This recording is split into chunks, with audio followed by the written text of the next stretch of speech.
हे traders, fair value gap और order block, ये concept तो आपने बहुत सुन लिया होगा, बट जब आप इन्हें चार्ट में आइडेंटिफाई करते हैं तो कई सारे फेयर वैल्यू गैप्स दिखाई देते हैं। अब कंफ्यूजन होता है कि किस पर ट्रेड करें, ऑर्डर ब्लॉक ज्यादा अच्छा होता है या फेयर वैल्यू गैप ज्यादा अच्छा होता है।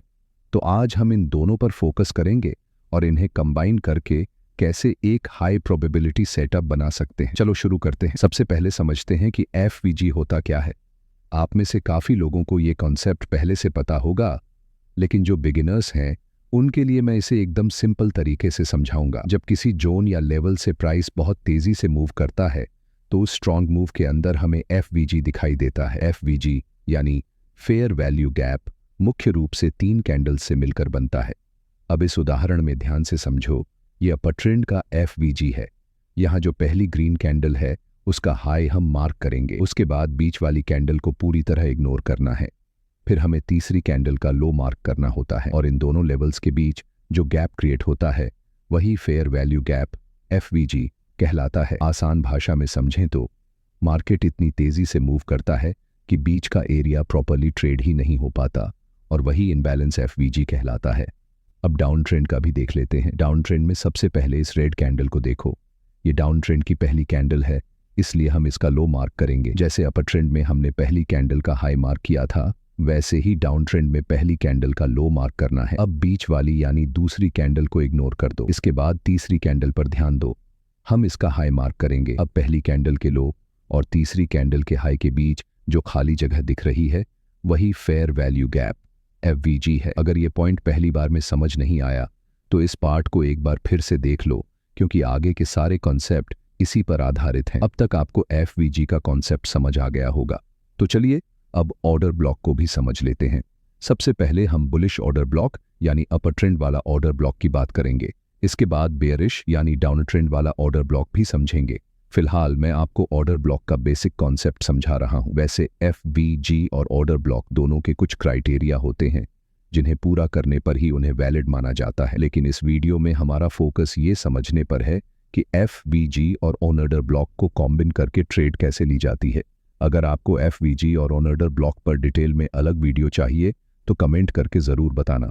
तो हम बुलिश ऑर्डर ब्लॉक की बात करते हैं। अपर ट्रेंड में ऑर्डर ब्लॉक आइडेंटिफाई करने के लिए हम उस लास्ट सेलिंग कैंडल को देखते हैं, जिसके बाद मार्केट में स्ट्रॉन्ग बुलिश मूव आता है और BOS break on of structure होता है।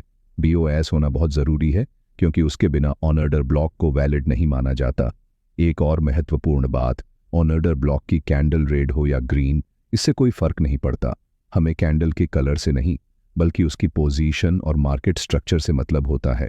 इसी तरह डाउन ट्रेंड में बीओएस से पहले जो लास्ट बाइंग कैंडल होती है उसे बेयरिश ऑर्डर ब्लॉक माना जाता है। यहाँ भी कैंडल का कलर रेड या ग्रीन कुछ भी हो सकता है, कलर से ज्यादा महत्वपूर्ण उसका मार्केट स्ट्रक्चर में रोल है। अब जब हमें एफवीजी और ऑर्डर ब्लॉक दोनों आइडेंटिफाई करना आ गया है तो चलिए देखते हैं कि इनकी मदद से एंट्री कैसे ली जाती है। एंट्री लेने के लिए पहले हमें अपना ट्रेंड पता करना होगा। कैसे? स्ट्रक्चर मैपिंग करके। ये सब बेसिक चीज़ें तो आपको आती होंगी, इसलिए मैं इसे ज़्यादा डिटेल में नहीं कवर कर रहा हूँ। अगर स्ट्रक्चर मैपिंग नहीं आती तो पहले उसे क्लियर कर लो, क्योंकि स्मार्ट मनी का बेसिक यही है। टॉपिक पर आते हैं। पहले हमें अपना स्ट्रक्चर क्लियर करना होगा, बट टाइम फ्रेम क्या सिलेक्ट करें? एंट्री लेने के लिए मैं पर्सनली 2 टाइम फ्रेम का इस्तेमाल करता हूँ। ट्रेंड आइडेंटिफाई करने के लिए 1 घंटा, एंट्री के लिए 5 मिनट या 1 मिनट, आप अपने हिसाब से कोई भी टाइम फ्रेम चुन सकते हैं, लेकिन ध्यान रहे कि दोनों टाइम फ्रेम एक दूसरे के बहुत क्लोज ना हो। जैसे 5 मिनट और 10 मिनट का कॉम्बिनेशन अवॉइड करें। हमेशा हायर और लोअर टाइम फ्रेम में अच्छा गैप रखें। ट्रेंड पता करने के बाद हम फिर ऑर्डर ब्लॉक ढूंढेंगे, लेकिन उसके पहले हमें बीओएस देखना है। फिर ऑर्डर ब्लॉक ढूंढेंगे जो कि लास्ट सेलिंग कैंडल होगी। मैं फिर से बता दूं, कैंडल का कलर रेड या ग्रीन कुछ भी हो सकता है और ऑर्डर ब्लॉक तभी वैलिड होता है जब उसके अंदर या उसके पास एक एफवीजी हो। यहाँ हमें ये एफवीजी बिल्कुल पास में ही दिख रहा है, लेकिन जब आप ये सब ढूंढेंगे तो आपको कई एफवीजी दिखाई देंगे। इनमें से केवल वही एफवीजी वैलिड लेंगे जो ऑर्डर ब्लॉक के पास हो। बाकी सब ट्रैप जोन की तरह काम करते हैं, इसलिए उन्हें अवॉइड करना है। जब ये सब कंफर्म हो जाए तब हमें लोअर टाइम फ्रेम पर शिफ्ट होना है। लोअर टाइम फ्रेम पर ऑर्डर ब्लॉक के एरिया में CHOCH change on off character का इंतजार करेंगे। जैसे ही बुलिश CHOCH कंफर्म होता है हम ट्रेड प्लान कर सकते हैं। यहाँ 2 अप्रोच हो सकती हैं। अगर आप अग्रेसिव ट्रेडर हैं तो CHOCH कंफर्म होते ही एंट्री ऑन अपॉर्चुनिटी ढूंढ सकते हैं।